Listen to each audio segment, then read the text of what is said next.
Allegra, thanks so much. This is obviously really key for you because your platform at the last election, having won the seat of Wentworth, was the number one issue was climate change.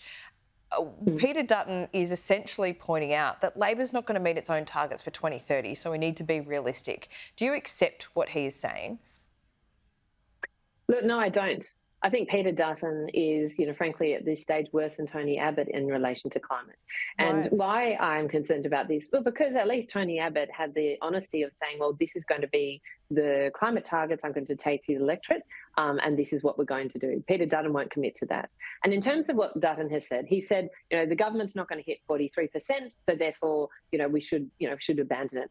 Let's be honest, the government's the modelling from the department has suggested we're on track for 42%, which is pretty close to 43%. We have 6 years to hit to hit these targets. Now, I think we need to do more to make sure we're on track and actually hit 43%. But this is not the time to abandon the targets and say, we're not interested. This is the time to actually get the policies in place and say what's working, what's not. Let's deliver. And frankly, the coalition has voted against every substantial piece of climate legislation in the parliament to date, including those backed by the business community. So for me, this is Peter Dutton not being credible that he actually wants to make significant changes and significant reductions in our emissions. You're talking about the emissions reduction target. I'm also focusing on the renewable energy target of 82% by 2030. That is way off. We're talking about, that at 42% at the moment. So don't you need to look at the gap between those two targets? We're bringing emissions down. We're promised, the target to get renewables up is just nowhere near it. So how we, that's to me says, okay, we're getting emissions down, renewables aren't doing it.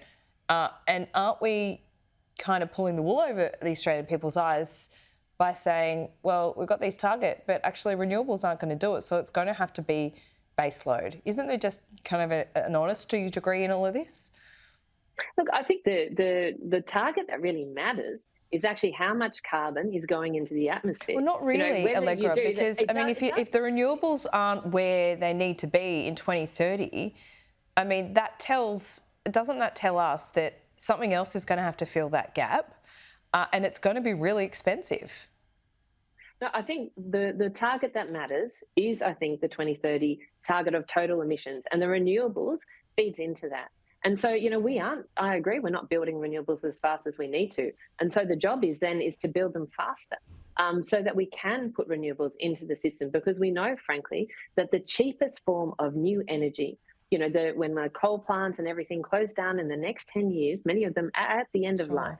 The cheapest form of new energy is firmed renewables. That's where we need to go. That is the cheapest form for our families and our businesses. And so we need to really deliver on that. And that's should be the 100% focus of the community. But instead, I'd say that Dutton and the party are undermining, that move to renewables. And we need to make that change. Look, sure, if you accept that, and I do accept that, so I'm with you on that. But also, what is not being talked about is a really hard bit, and that is the perhaps 10 or 20% that wind and solar cannot cover because they're intermittent nature, batteries aren't up to speed, green hydrogen is not economically viable at the moment.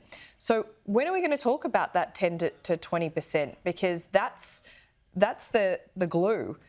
You can't just ignore that, because otherwise the whole energy system collapses, doesn't it? And for me, this is why we're talking about a transition. Not, I've never been one of those people, turn them off tomorrow, let's go ahead. I'm saying this is a transition, absolutely. We do have states, South Australia, Tasmania and the ACT that are already, at meeting that 80% renewables. But I'm not saying get to 100% by 2030, because frankly, we don't. But they're also relying on base load that power from the other East Coast markets in other states as well.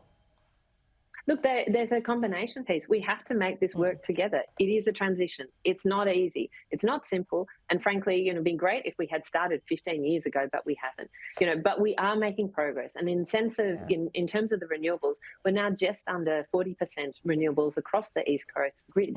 And that is a really positive step. So we're making progress. We need to stay the course. We need to accept that this isn't a simple transition, but it is the right transition for our kids. And it is the transition that we as a country can make. Look, I think that most people accept that, but when you get into the detail, it's a little bit more complicated. I know you know that, Allegra, but when we talk, if I could bring it back to Peter Dutton and the 2030 target, he's probably right that we're not going to meet it. And I don't want to just talk about the 42 v 43%, but you've got to look at the renewables aspect of it. And actually, there's a UN report that says, in fact, no G20 nation is currently on the right trajectory to meet those targets. So we're not alone in all of this. I'm just trying to work out what the big problem is in highlighting that we're probably not going to get there. Well, because I think the question is then so firstly, I'm going to come back to that renewables piece, because the point is the Paris Agreement has nothing to do with the 82% renewables. The Paris Agreement is all about the 43%, and it's the question of how. Sure, but you can't ignore that piece because I know you can't ignore it, but it's a sector that drives in, but it is not the only thing. So you could say, well, look, do we need to do more in relation to stop deforestation? Yeah, because so that can actually get us to 43. Yeah, well, it's to stop deforestation, or can actually help us reach that 43%. So for me, my eye on the prize is on that 43%. But I think we've got challenges, but we need to drive towards that. And I'd call Peter Dutton on the fact that you can say, oh look, we're not going to meet anyway. He's just pointing that out. He is also driving an opposition that is voted against every single piece of climate legislation that the Parliament has put forward. Things that, fuel efficiency standards, which Tesla and Toyota supported, and the Business Council. And Chris Bowen ended up watering down. He watered it down a little bit, but everyone is on board now. The safeguard mechanism, which all the major industry groups got on board with. Yeah. So the truth is, which is also driving up prices. No, it's not driving up prices. I mean, it's the context of this now is that we're in a cost of living crisis. And we weren't in a cost of living crisis a couple of years ago when these commitments have made. Does there need to be a recalibration? Well, look, I'm so alive to this, and I hear about these concerns every single day, about people's concerns on power bills and on housing and on, say, insurance bills. But let's look at the numbers. Why have our power bills gone up? It's because there was a war in Ukraine, and Australia has high gas and coal prices because of that war in Ukraine. So it's a fossil fuel driven price increase in energy. If you had solar on your roof and a battery in your garage, you have not had high energy prices. So what we need to do is help more Australians get that reliability and lower energy costs. If you're worried about your insurance premiums going up, the reason why they're going up is because of climate-related natural disasters. We know that those are increasing, and we know that makes more of Australian households vulnerable to floods, fires and storms. So the answer is not to sort of backtrack from this. The answer is to say, look, how do we help families right now, get more reliable and cheaper and cleaner power? Let's do that. How do we help families, work on insurance premiums, frankly, change the taxes that are on insurance premiums, because in New South Wales, about 40% of insurance premiums are taxes. So I'll get back to my favourite topic, which is tax reform. Laura, but, there are other things that we should be doing right now that are really about, helping Australian households. But it is not, the answer is not to stop the transition, because the cheapest form of new energy is renewable energy. So if you're trying to help people with their power bills, it's not to commit to nuclear, because we know that is the most expensive form of energy and will be the most expensive form of energy going forward. Okay,